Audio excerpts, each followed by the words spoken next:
Islam's the fastest growing religion in the world. We stand in opposition to their opposition. Allah. How large is this movement? The statistics suggest that it's got to be at least 250,000 Latin Muslims in this country. Wow. But it's growing. This is the future of America. Houston is a microcosm of the future of America. It's the Browning of America. You know, they say by 2050, white people are not going to be the majority anymore. 34% of the American Catholic population is Latino, mainly immigrants, and many of those converting to Islam are coming out of this community. So I sat down with a group of members from St. Cyril's Catholic Church in Houston to get their thoughts on the Latino Christian move to embrace Islam. What has been your experience with the number of converts moving from Catholicism to Islam within the Latino community?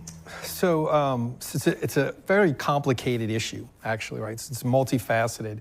But there's also a concerted effort by the Muslim community to reach out to the Latino communities. I think it's no secret, especially in the climate that we have now, and this has been an issue for years with immigration, especially when you look at the disenfranchisement of peoples, right? And that's what we're seeing in the immigration standpoint. And they turn to something. And of course, I think the Islamic community, something that I think that they target and they look for.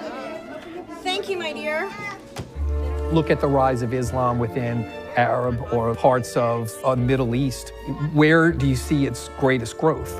Is the same place you see its greatest extremism. But you do feel as though they may like placate to this demographic or have a... I do. I think it's a concerted effort. I do. But I'm worried. Really? I'm worried. Absolutely, I'm worried. I'm worried from an anthropological standpoint. Islamic culture is extremely different. We see what's happening in Europe. We see what's happening in England. So one of the problems I've had since I joined this debate after 9/11, 2001, was we are not allowed to talk about what the Islamists want in mainstream media. When they attain power, what are they going to do? Well, look at the Taliban in Afghanistan. The country that I was born in, Somalia, we have a group there related to Al-Qaeda, born out of the Muslim Brotherhood. As soon as they came, got this amount of power, they started amputating people's hands, they started cutting people's throats off, they started stoning women for adultery, and on and on. We've got to be able to show in the universities and the schools and in our media, if you think you're going to be seduced by this idea, this is what it looks like.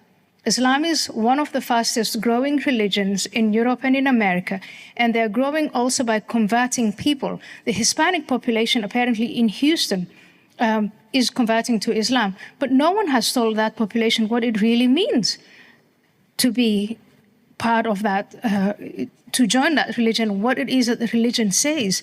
And I feel that South America is an untouched, fertile continent. You can do a lot of work over there.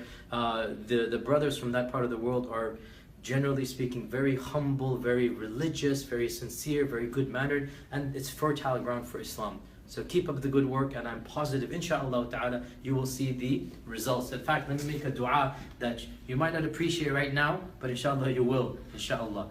And that dua is, I hope that very soon this center runs too small for you. I hope that you can't even function in the center because you have too many people. That's my goal, that the center becomes too tight because it's bombarded with hundreds and thousands of people coming and visiting, and so you have to leave the center soon to get a bigger and better center, inshallah ta'ala. That's my dua. So next time I come, you're going to tell me the good news that, you know, that center you really liked and appreciated, we had to let it go, but we have a bigger center, inshallah ta'ala. That's my dua for all of you. Jazakumullah khair.